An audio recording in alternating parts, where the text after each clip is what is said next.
Everybody, and welcome to Libromancy, a podcast about the magic of books. I'm Josh, and today I'm going to be talking about The Blacktongue Thief by Christopher Buehlman. So let's steal the magic of books. First off, this was a great book. I really enjoyed reading it. It was a lot of fun, and I think that Christopher Buehlman did a lot of things really well in his book. He had some very creative cursing with a great mix of both cursing that we'd expect, that's kind of like real world cursing, mixed with the cursing of everybody's language and made up words. And I thought it worked really well. It was very seamless. And our main character Kinch is he's always swearing and talking and things and collecting like swear phrases and stuff. It was really kind of fun.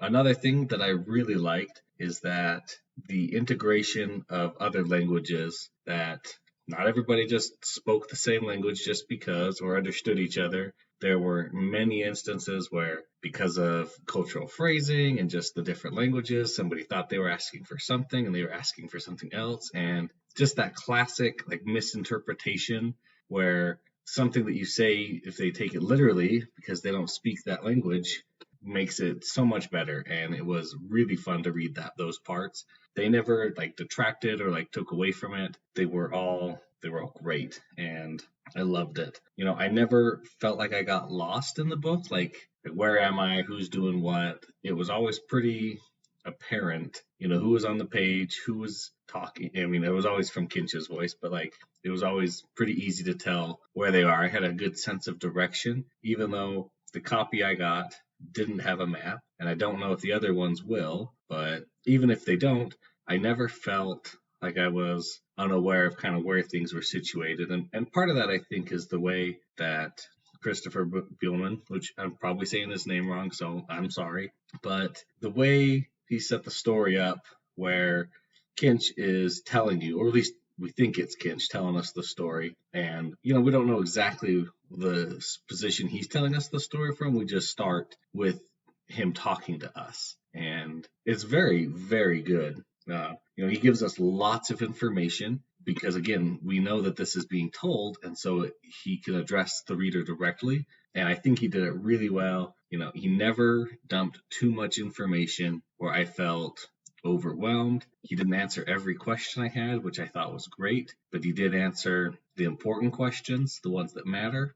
It was great. The fights that he had in the book were very well sequenced. I love watching characters do what they're good at. And Christopher Buehlman with Kinch, we see Kinch stealing things, multiple times, and just the methodical way he goes about it, it just makes it great. One thing I did not like, I don't particularly like songs in my books.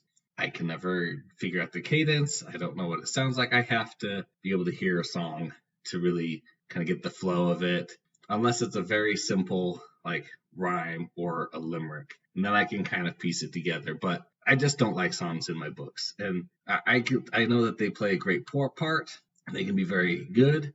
I don't like reading songs. I thought the way he put the songs in worked well. He had them kind of indented a little bit so you could tell it was a song. And the songs themselves, or at least the words of the songs themselves, were good and informative with not too much like kind of info dumpiness, but they worked, just not for me. So take that as you will. I think they're good. So let's move into our spoiler section of the book right now. So The Blacktongue Thief is about Kinch, not Shannock, who is a Galt, and he has a black tongue.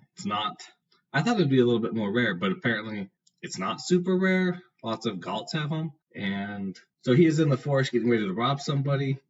The person they're trying to rob, Galva, just destroys them, beats them up really good, him and his crew. And then the Thieves Guild sets him to follow Galva and to help her get to where she needs to be going soon. We learn, they go on this journey. They start collecting kind of some people. They collect Norgal, who is a witch, and she is the apprentice of Deadlegs, a very powerful witch. They collect Malk, and he even picks up, Kinch even picks up an assassin hiding inside a cat, and that was so fun. It was great. So we don't learn until probably 50 to 75% of the way through the book, at least. What the real objective of the guild is, or of the book is, and that is to find this queen of Hispanthia, excuse me, and bring her back and kind of install her in power. So it's a little bit of like a rebellion, but not really. It was good. I liked it. There's so many good stories and so many parts. Let's talk about the magic, of course, for 1 second. I like that there is magic, obviously spells, knowledge, but you also have that, of course, your innate ability. And Kinch has a very low innate ability, but he has 2 magical gifts that he was kind of born with. And the first one that's introduced to us is the gift of like luck knowledge. He knows when his luck is good. He knows when his luck is bad. He can feel it. You can kind of tell when something good's about to happen. And I liked it a lot. I thought it was really good. There's a part later in the book, of course, where he's talking about, like, when I play cards and my luck is good, I always draw good cards. But sometimes I don't know why they're good cards. Like, I'll draw cards that will be good for that hand, but they won't be like the high cards. They'll be the cards that are more necessary to win the hand. And so it's kind of like, oh, that's interesting. Like, that's really cool. It's not just, oh, you always draw like the best possible hand. You draw to match the situation and win. So I thought that was really good. Sometimes I felt like the magic system, well, at least his luck knowledge, was ignored, where he'd be doing stuff and he'd be like, man, sure would be good if I was lucky. And it's like, well, if you're lucky, like, that's your gift.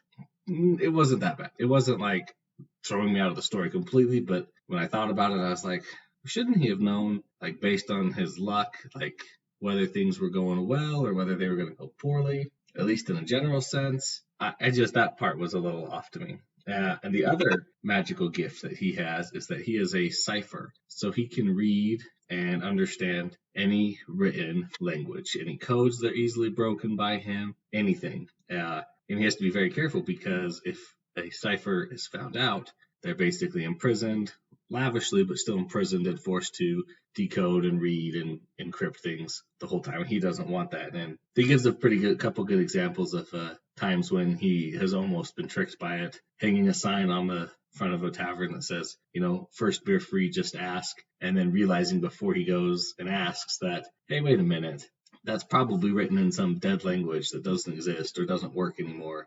And the only reason I can read it is because I'm a cipher. So it was really good. I like that. It was useful in important parts.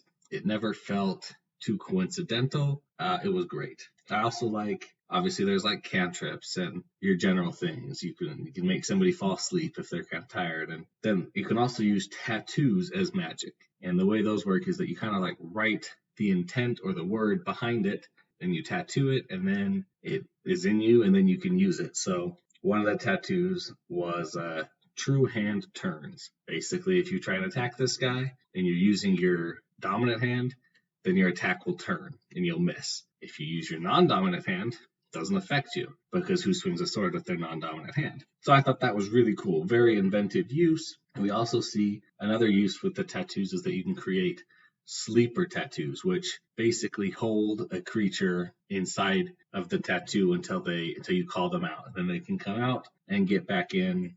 Yeah, it was very cool. Galva, the Hispanthia that he tries to rob in the beginning, has 2 sleeper tattoos of war covids, which are cool. Think big crow, bigger than a horse, and it just fights and bites and claws, and it's tough to kill. Oh, it was great watching the war covid go to work. And she can keep them in her tattoos. One of them has died, and the other one is there, but she still has the tattoo for it. Now, the world that he built is amazing. It's fully realized. He talked about, he thought about how the wars would affect people, and then how those wars would affect the next thing.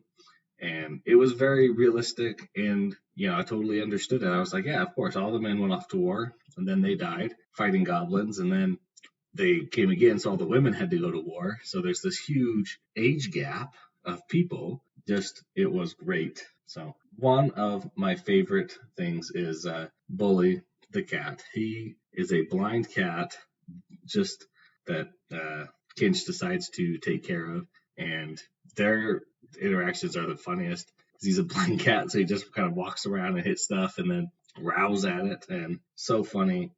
unfortunately for Bully the Cat, he has a assassin adept in him because that's one of her tattoos. It's very soft, but it never felt overly like soft in a bad way for the magic system. But the assassin adept Sestra is going to kill the new queen of Espantia that they're trying to find. We don't know that until near the very end, of course, but she is hiding out in the cat and watching and making sure that she gets taken along. And so funny. And then to get around that, they put the cat in a tattoo, and so the assassin's also stuck in the tattoo.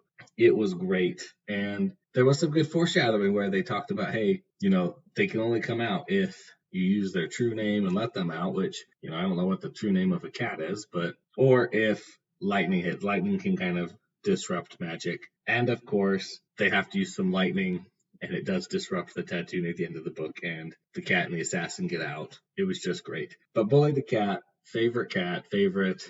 I loved Bully the Cat in the book. It was just so fun. So, one thing which I'm not a huge fan of most of the time is the unreliable narrator, where they either don't tell you everything or they tell you things in a misleading way.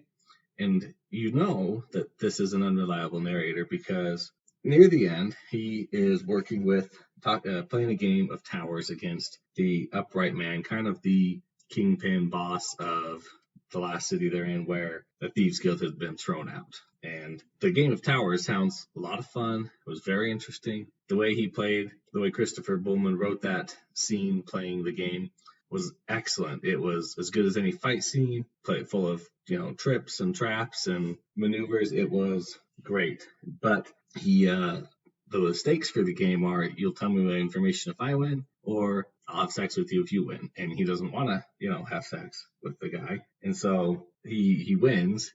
And then they do double or nothing, and he throws the second game, of course, because he doesn't want to get killed in the mob boss's house.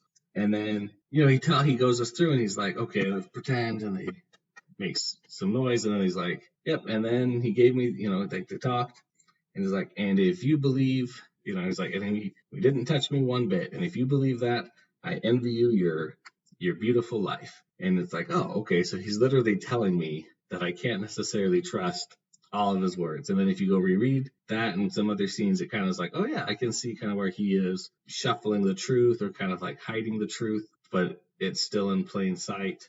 So I thought it was really good, really good. Another thing I really liked that is, of course, completely separate is the guild. They have a very cool, well, I don't know if it's very cool. They have a lot of different levels. Most of the time, I think you'd go with like apprentice thief, basic thief, and then like good thief, or like, the higher ups. But they have a very, different setup, and how we learn kind of can change things. It was very good. And then one of the levels of thieving is called the famine. And basically when you reach that level, you make a vow to never buy anything legally again. You can only steal to eat, to sleep, to do whatever. And that's a really intense kind of oath. And I was like, wow, that's pretty crazy. I don't know if they'll be able to stick with that. But then we do see a famine who has broken into his jail cell, made him think that he is just another occupant of the jail cell, steals Kinch's food that he's about to get, and then leaves and was like, oh, by the way, don't mess up. And so we learned that, like, oh yeah, that's a famine. It was very good. So let's talk just a minute or two about some characters. Norgal, she's the witch. Kinch and Norgal, kind of have a little bit of a relationship. I thought it was well done. They become a moon wife and moon husband, basically husband and wife for like a month. Pretty fun.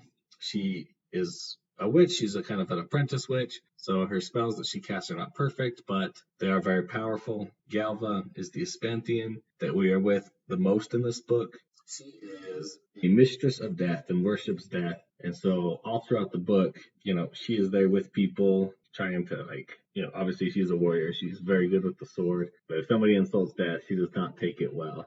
Kinch we have is our main character. He's got a funny attitude. He's got a serious attitude. He is very good. He's a great, full, realized character. They all are.